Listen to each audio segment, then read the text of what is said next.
A black screen on an Acer Switch 3 doesn't always require a factory reset. We will repair Windows startup, restore important system files, and use recovery options to get your PC booting again. A lot of errors pertain to this problem, and we're going to go ahead and jump into what should hopefully be a pretty straightforward process, guys. And we're going to go ahead and jump right into it. First thing I'd recommend doing would be to actually go ahead and boot to the troubleshooting utility on Windows 11. So if you do a hard power off 3 times in a row, Windows should automatically attempt to launch the startup repair utility. And if it doesn't find anything, it will give you the option to select advanced settings, in which case it will take you to a screen that looks like this. Now, if it does not take you to a screen that looks like this, or you're unable to get to that, you can also download the Windows 10 Media Creation Utility, or Windows 11. They probably will make a creation utility for Windows 11 at some point. And it doesn't really matter, you can actually run the Windows 10 utility on Windows 11 as far as I'm aware.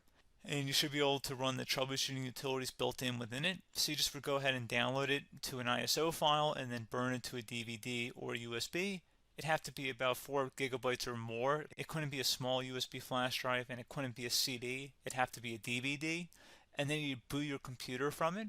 So depending on the computer manufacturer, you'd have to tap a different key on your keyboard in order to launch that menu, in order to select what boot drive you want to go off of. So it could be anything between the escape key, F2, F8, F12, for example, and those are the function keys on the top of your keyboard. So you may have to just do a little bit of trial and error. Shouldn't take you more than a couple minutes. Googling it would probably be best before you even begin. But anyway, we're ready to go ahead and jump right into it. So we're on the choose an option page. So these will look very similar whether you're booting from it directly within Windows itself, or if you're plugged in a USB flash drive with the media creation utility installed and you selected the recovery option. So when you are setting up your Windows 11 installation or Windows 10, depending on the drive you're using, there should be an option to repair your computer in the bottom left corner of the dialog window, one of the first screens that comes up. You go ahead and select that, and then it would take you to a troubleshooting screen like you see here. And you want to go ahead and select troubleshoot, reset your PC, or see advanced options. And then there are going to be a whole bunch of options in here that we're going to explore in today's video. The first one, we're going to actually go underneath advanced options and then select startup repair, fix problems that keep Windows from loading. So go ahead and select that first.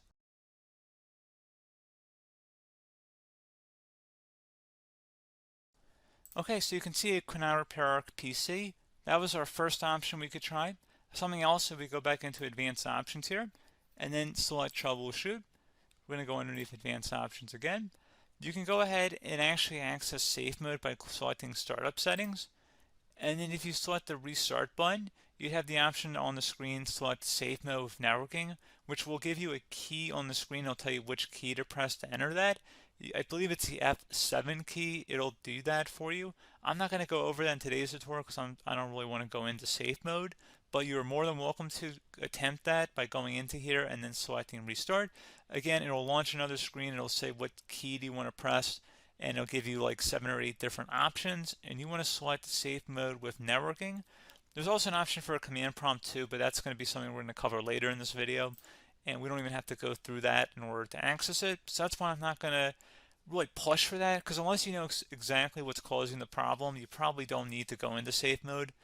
Unless you're trying to recover files, in which case then you definitely can go into safe mode, but we're trying to actually recover our computer here. So I hope that makes sense.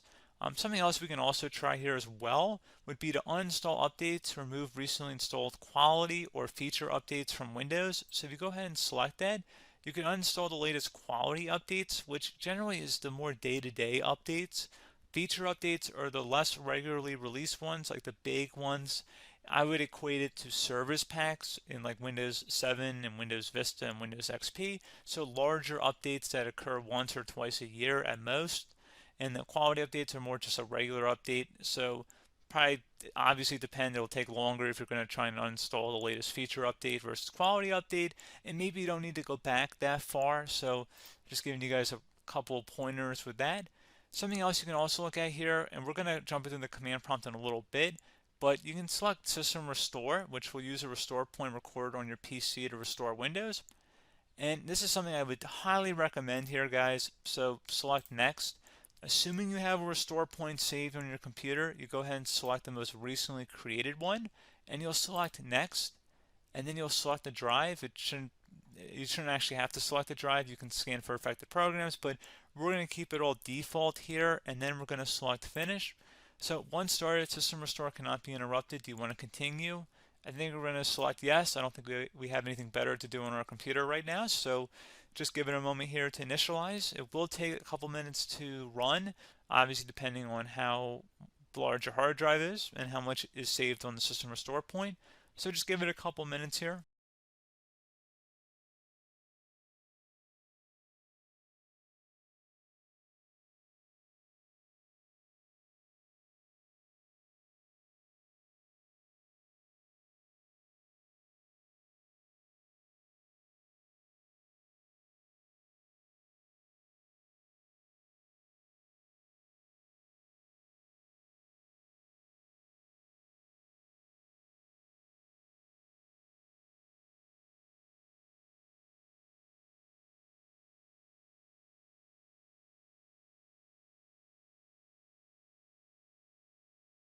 System has been restored successfully. We're going to go over a couple different methods addition to that if that did not work. So I'm just going to pause the video and we're going to start back on the recovery screen that we started with. Okay, so a couple other things we can try here too. If you go back into troubleshoot, you can select reset your PC, while you choose to keep or remove your personal files and then reinstalls Windows. You can select to keep my files, which will remove apps and settings but keeps your personal files. You can also select remove everything, which will remove all of your personal files, apps, and settings. So this is more of a factory reset, the second option here. First option, it should not delete all of your personal files. However, it will pretty much clear most of your programs, and keep in mind, there's no guarantee that your information, number one, is even still available and easily recoverable on your computer to the point that you actually would be able to recover anything. And the second point is that there's always a chance that it won't actually recover and it will just do a factory reset anyway. So there's no guarantee that actually would keep your files anyway. So I would recommend trying to get a recovery tool and backing that up first before selecting it anyway.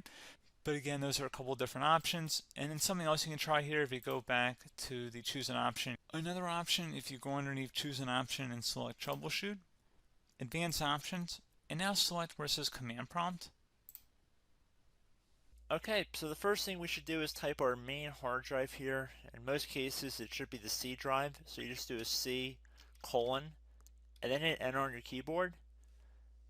So once you're underneath the C drive, we're going to type in dir and then hit enter on your keyboard. It should have program files, users, and Windows all in there. That's how you know you're in the right directory.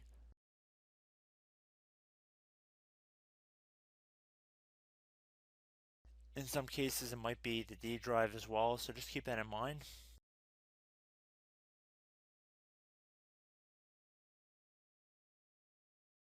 Next thing we're going to do is type in cd space / Windows / system 32 / config, and then you're going to hit enter on your keyboard.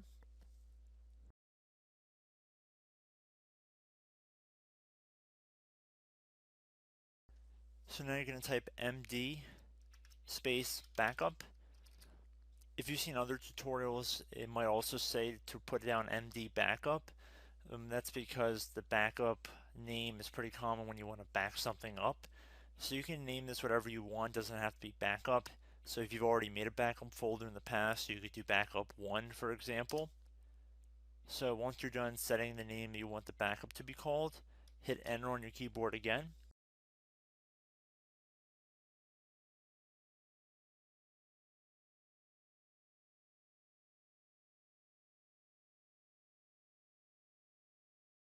At this point you want to type copy, C-O-P-Y, space, then you want to do the star symbol above the 8 key, then do a period or a dot, whatever you want to call it, then another star sign, and then another space, and then type backup, and then hit enter on your keyboard.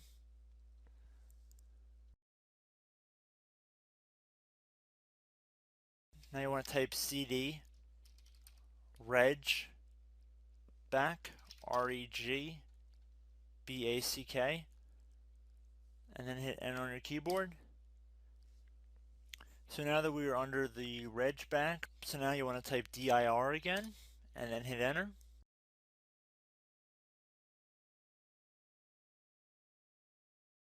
So now at this point we're going to type copy again. So copy, space, $, dot, another $, space, and then 2 dots. So we're going to type copy, space, $, dot, sign, $, dot, dot, and then hit enter on your keyboard again. So for overwrite, you want to overwrite all. So type A on your keyboard, so capital A, and then hit enter on your keyboard.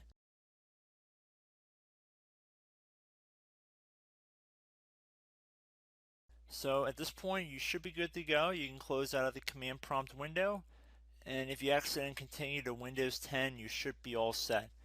So I hope one of these 3 or 4 different methods we went through in this tutorial helped you guys out.